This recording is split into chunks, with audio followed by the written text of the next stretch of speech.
little tutorial on how I kind of do my everyday makeup. So you start with a naked face. If you have any color issues at this point, like my nose tends to be a little red, or I'll have some darkness under my eyes or something like that, then you want to go through with just your general concealer and just kind of touch that up a little bit before you do anything else. This is what I like to do. I call it color correcting, and just go through and get kind of everything on the same level here.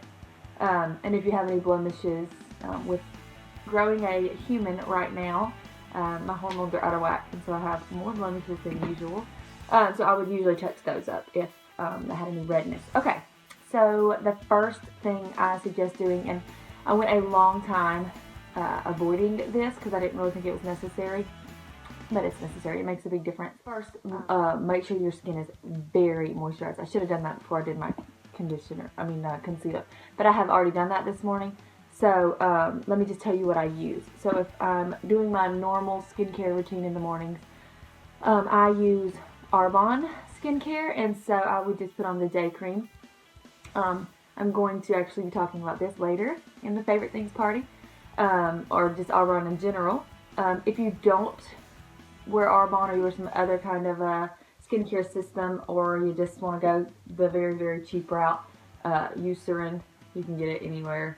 Well, this is like the off-brand of Eucerin at CVS or whatever. This one's at CVS. Something with a lot of sticking power. Don't use those watery moisturizers. You really want your facial skin to be super moisturized before you apply any makeup on it.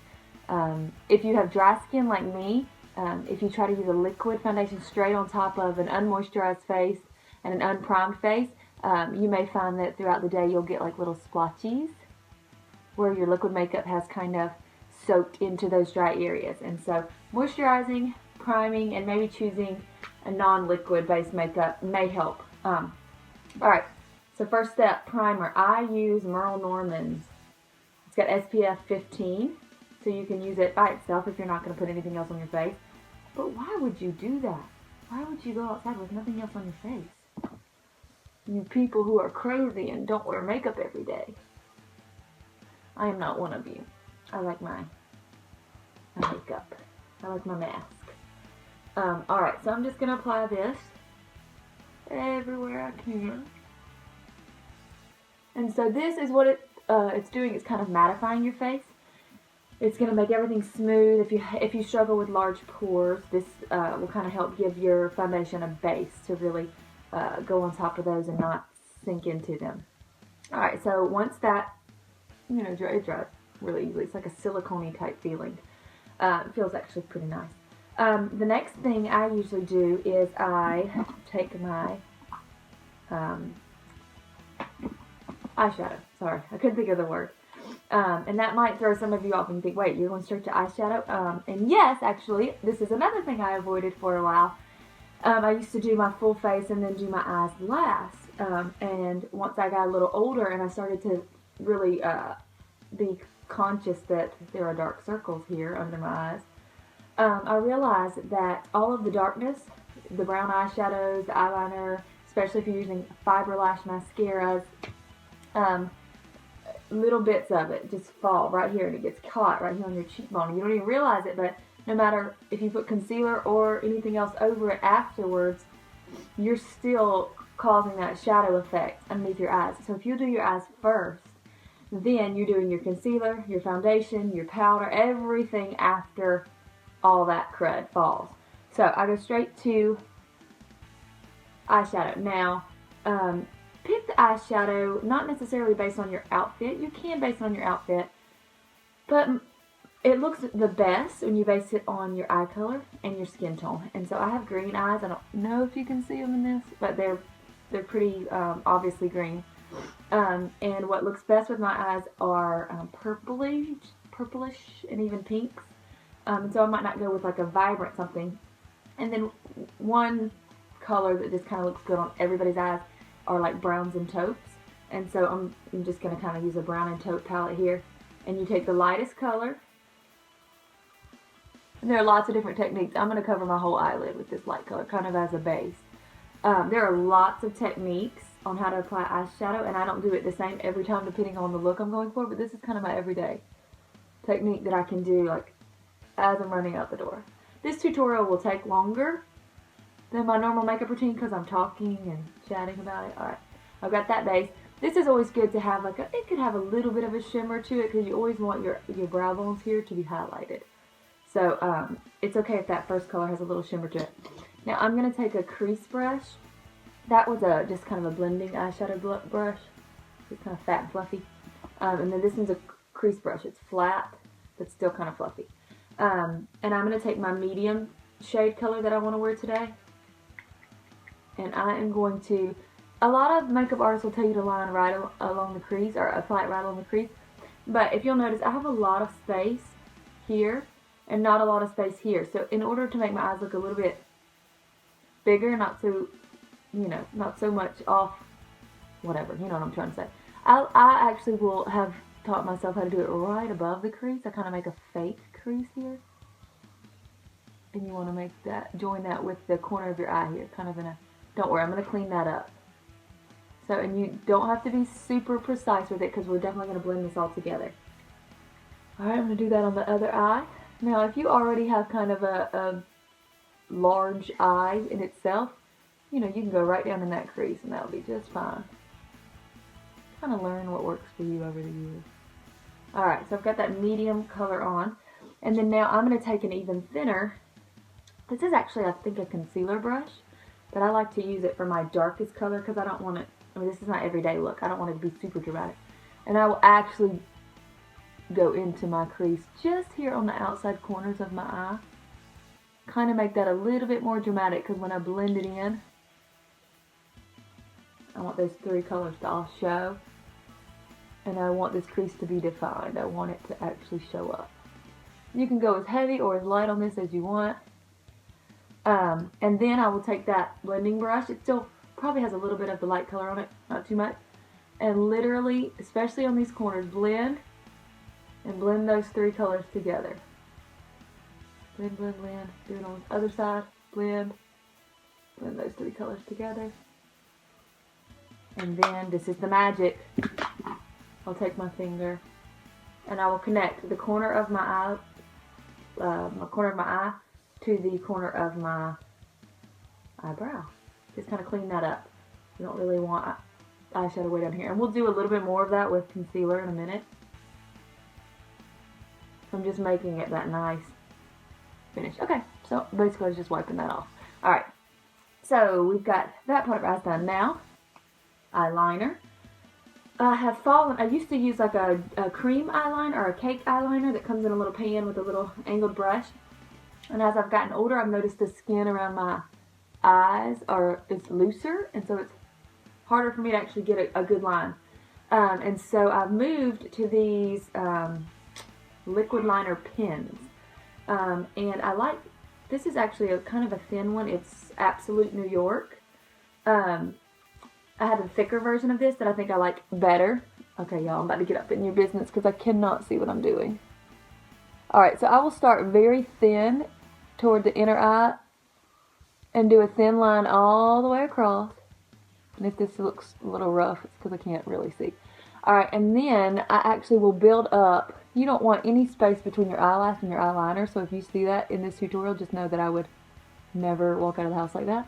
Alright, when you get to the end here, you actually want to thicken that up. You always want your eyeliner to get a little thicker, a lot thicker, some people, the closer you get to the corner of your eye. And then I actually will bring it on out here.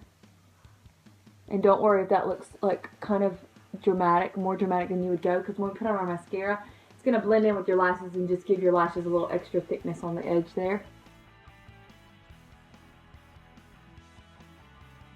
And I am not lining my under eye yet. I'll show you when I do that and why I don't line it yet. Okay, so I've got my eyeliner on, and so now we're going to go to mascara. Now, the fiber mascaras that you have seen out there they work. They're really cool. And I know Unique has a really, really popular one, and it is awesome. It is amazing. I actually don't use it on a regular basis just because I found this company, Relion. You can only order it online. It's a little bit cheaper. And I've actually really liked their fiber lash. And so any of the fiber lashes that I have tried actually work and are fine. They're good. So while I'm putting on this, so the way the fiber lash mascaras work, again, I cannot see what I'm doing, but you put on the transfer gel, which has a little bit of a color to it. Mine is black. So it has a little bit of a color to it, but it's very, it would feel like very thin mascara. And then you take the littler container has the fibers in it. Littler is not a word, I don't think. And then you put it on top of the transfer gel while it's still wet. Now, a lot of us girls who are used to using normal mascara, we do this motion with our wand. Don't do that with fiber lashes because you're going to make the fibers stick together horizontally, and you want it to be long, beautiful, vertical lashes. So you can see I'm going back over this with that transfer gel. And listen, this is the cool thing about the fiber lashes. This is why I think I like it a lot. You can repeat this process as many times as you want. And see, like, this is a kind of an older bottle. And so, some of my product is running out. And so I just keep doing it over and over again. So you want to start with the transfer gel and you want to end with the transfer gel, because if you don't end with the transfer gel, you're not really sealing those fibers onto your lashes, and you'll be more likely to get some of the droppage throughout the day. Have all these fibers under your eyes throughout the day. Alright, I'm going to pause the video, do my other eye. Alright, so I did both eyes. So now we actually get to make the rest of our face pretty. If you're one of those people who walk out without foundation, you could totally throw on some lip gloss and be done. I love Merle Norman. I've tried a million different foundations and things, and there are some things that are so much healthier for your skin if you have anti-aging makeup and things like that. But I just keep going back to this. It's like the best coverage. Like I said before, I have dry skin, and so liquid foundations will sometimes look splotchy on me. And so this is a cream, and it's like almost gone, sorry. It is called their Total Finish, and I just keep going back to it over and over again. And so a lot goes a long way. So if you're not a heavy makeup wearer, or if you're just kind of trying for the first time, this has really good coverage, but you can put it on as thin or as thick as you like, and it has amazing coverage. Now, my advice is not to wear this Total Finish foundation by itself. There are times when I'm guilty of just, it covers so well, and it can be kind of like if I'm really just have to run out the door and not even do my eyes or anything, which means I'm coming back super quick because I'm not going to walk around all day like that. But I will throw it on just because it covers and it makes me look like I tried a little bit. But this stuff, if you don't set it with anything or use a primer with it, it will transfer very easily. Like it'll come off on your hands or on your kids or whatever. So you definitely want to not skip the primer and the powder that I'm about to use. Alright. So not too bad. And make sure you're blending this area down here. That's the worst. Alright, and I will say this. In the summer, my makeup matches my neck because I never let sun get on my face, but I do on my, neck and the rest of my body. So my face is like kind of whiter, and my neck will be a little bit darker. And so I always buy my makeup to actually match my neck. So once I put it on, I just look more like not an alien. In this case, it's like winter or fall or whatever. I'm just not tan. And so I'm pretty pasty. And so now this makeup is a tiny bit dark. And so I really want to make sure I'm going to blend in this chin area. And then I'm also going to use bronzer on my neck, which I normally wouldn't do in the summer, but in the winter, just to make sure, just so I don't have to go buy a whole new compact. You can do that. You can change colors if you want, but that's just not me. Alright, so I got that foundation on. The next thing I would do is I would go ahead and do some concealer, some heavy concealing is what we like to call it. So you can still see the dark circles under my eyes. And again, if you had a really bad blemish, you might still be able to see it at this point. The concealer I'm using, I'm so not picky about my concealers. You want to use several shades lighter than your face. Don't get the same color as your face. The whole point of concealer is to brighten those areas, bring those areas towards the eye and make them not recessed looking.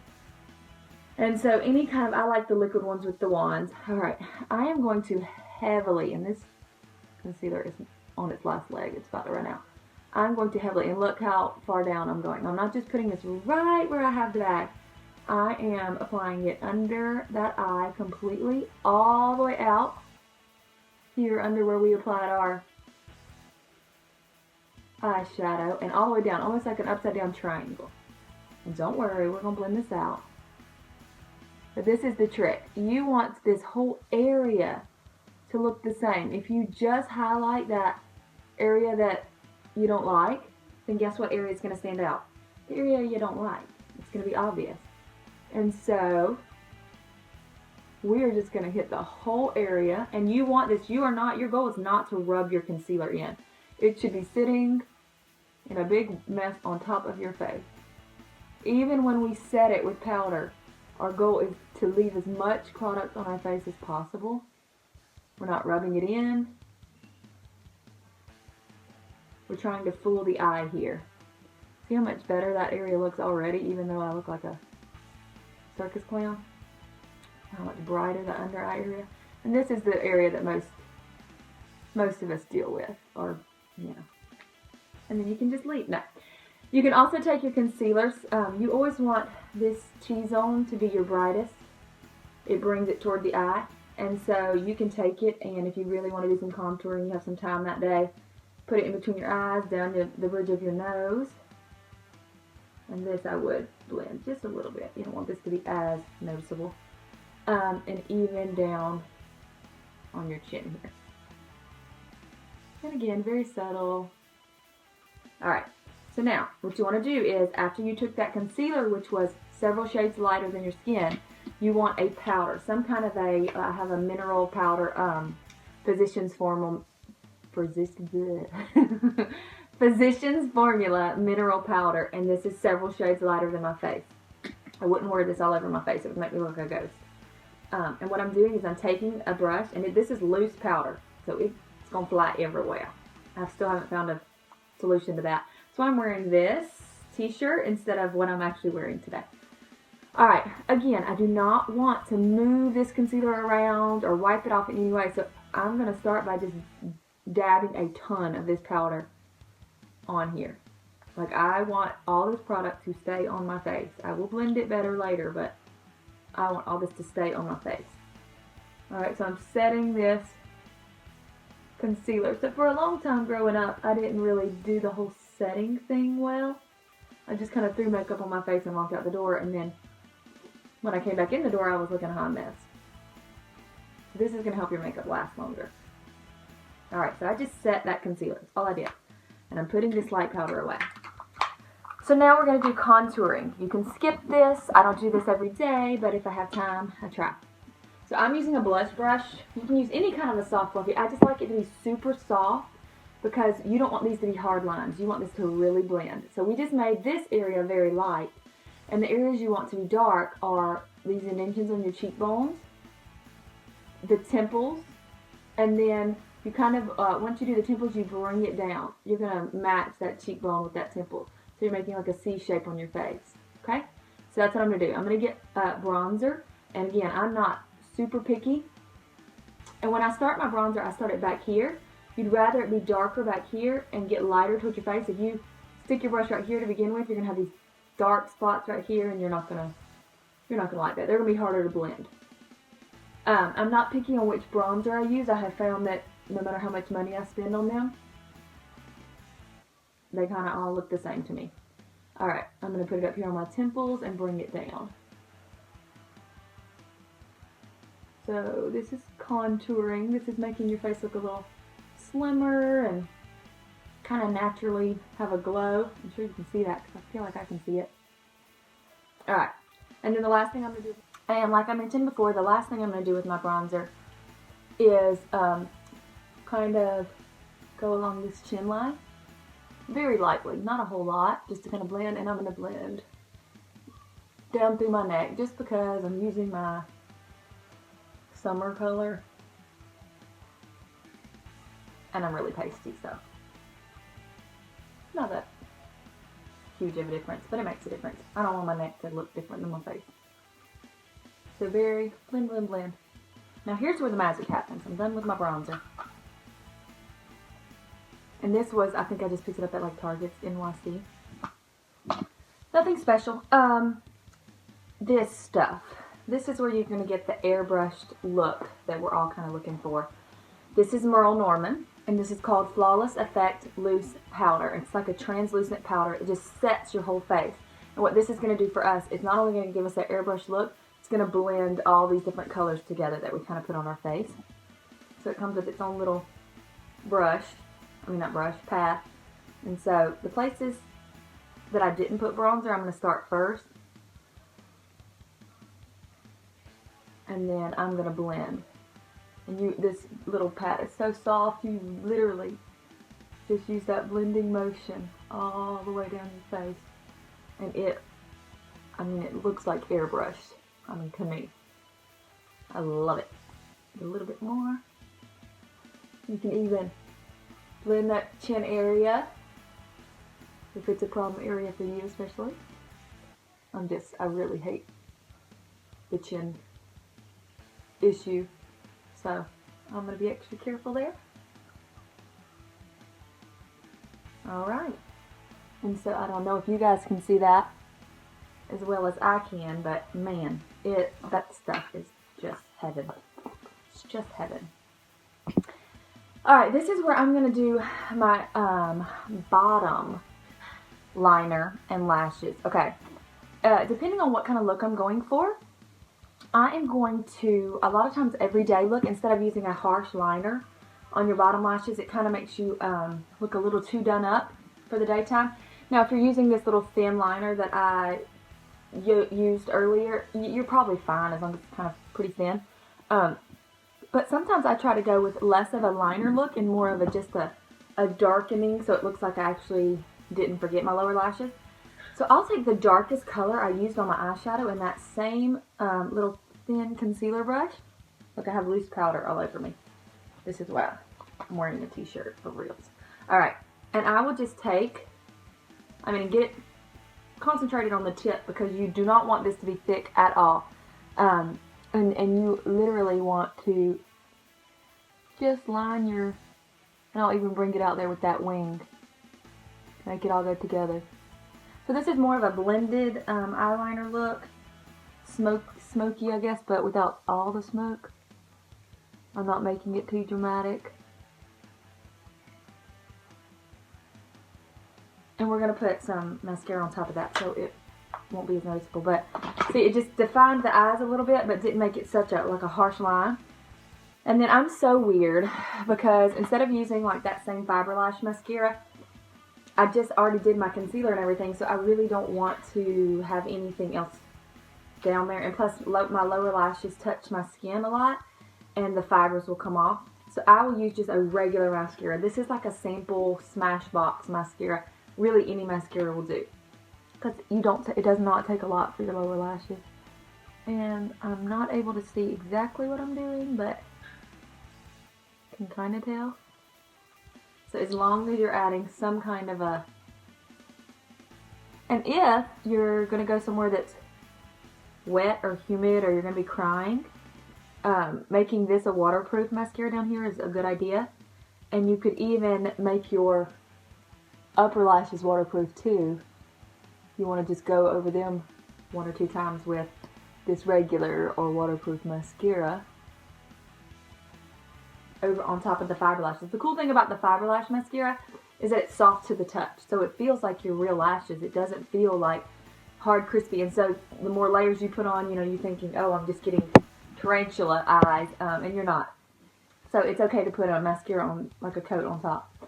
Alright, so I've got the eye area done. And make sure I don't have any, it just feels soft with that translucent powder that we put on.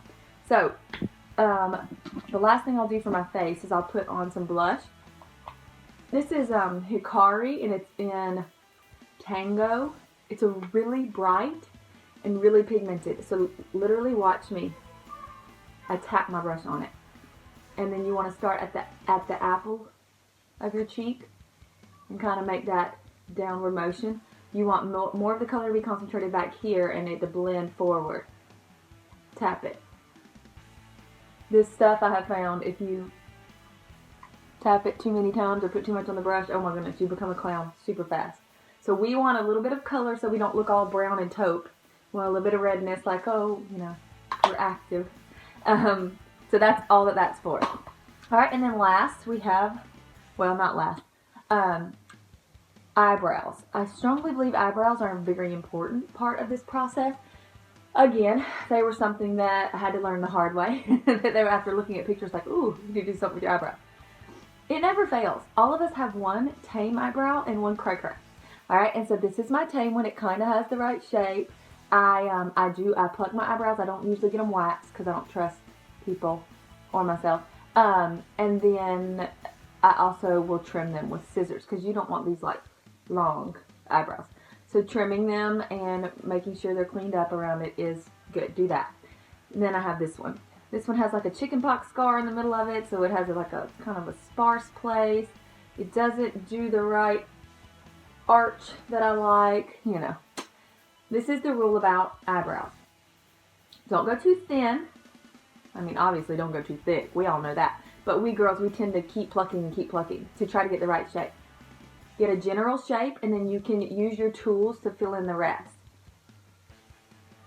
I am personally not a fan of the drawn-on eyebrow. Some people love that, but I feel like it looks almost harsh. So I want to make it look natural and feathery. So these are the two products I like. This one is called Queen of the Fill, and basically it is a gel. It's barely tinted to be like a light brown, which is the color of my eyebrows. And so what I would do with this helps all those little hairs I am barely putting any on. I am basically just hairspraying them into place. It's a gel that kind of holds everything into place. Because it really stinks to put all this work into your eyebrows. And then the first time like your kid hits your face or something like that, they're like sticking up everywhere. So that kind of puts it into place. This also, since it has a little bit of a tint to it, because you can buy clear eyebrow gels that do the same thing.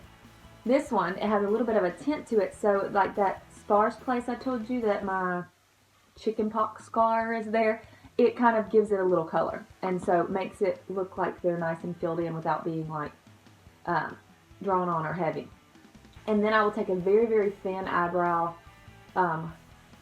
filler, crayon, whatever you want to call it, eyebrow color. This one is Shella. I think I got this in like a sample pack or something, but I love it. It's a taupe color, so it's kind of light. I don't like them too dark. You don't want to make your eyebrows so much darker than your hair. Alright, so what I do with this is I will go around the edges very lightly, and I love that it's a very, very thin tip because I can actually mimic the wispy hair look. So I will go around the edges and just clean those up. Just add in, and I am barely putting any pressure, y'all. It does not take much. I will just clean up my edges and make sure they're all even. We have like straight lines around the edges, and that's all I have to do. This one, you know, see that one's just naturally a little bit thicker than this one. This one takes a little more work. I don't know if I'll get it perfect with this limited visibility I have, but I have to always add a little bit down here for this one to give it the right arch.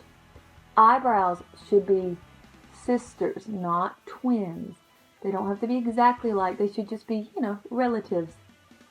Should be in the same family. Alright, and that's it. If you go too heavy or get too complicated with your eyebrows, that's all anyone's going to see, and it's going to take away. They should frame your face. They should not be the focus of your face. So we're done. But don't leave them out either, because they can be crap. Lip liner. A lot of makeup artists will suggest that you use a lip liner that is the same shade as your lips, and I think that is a great tip. Unless you have lips like me that have like no color. My lips have like no color. And if I use the same shade, it would be no color. So I will use one that's just slightly darker, but I go very, very light. I'm not pushing very hard at all. I find that if I don't use lip liner, sorry, it's hard to talk in live. If I don't use lip liner, my lipsticks or whatever will tend to be fuzzy on the edges more. The older I get, they'll bleed more. So if you have that problem, it's probably because you need a liner. There is a new product I think that Beyonce made famous. It's like a clear lip liner that basically that's what it does. It creates a barrier around your lips so that nothing bleeds or anything like that. Now, I will wear lipstick sometimes, but I'm a big lip gloss girl. So once I get just that small definition, and again, you do not want this to be much darker than your lips at all. As a matter of fact, sometimes I go back and I'll just blend it and make sure it's not like this harsh line around my lips. If I'm going super casual that day, I really love this Tarte lip gloss in Blushing Bride. It's like just enough pink and shine that it looks like you have something on your lips, but it's not. I don't know. It's pigmented, so it looks like you have something there, but it's a real subtle color. So I'm not going to quite put that on because I want to show you this other one. This is a unique lip gloss, which look out for a little bit more about my favorite things, unique. And this lip gloss, it's a darker color, but it's a super thin formula, and it even has a little bit of shimmer in it. And so you can put it on as lightly or as dark as you want. And so I would probably put it on, if it's every day, lightly. And see, I could be done right there. If I'm going out that night or something, I want a little bit more, I would put it on a little bit darker.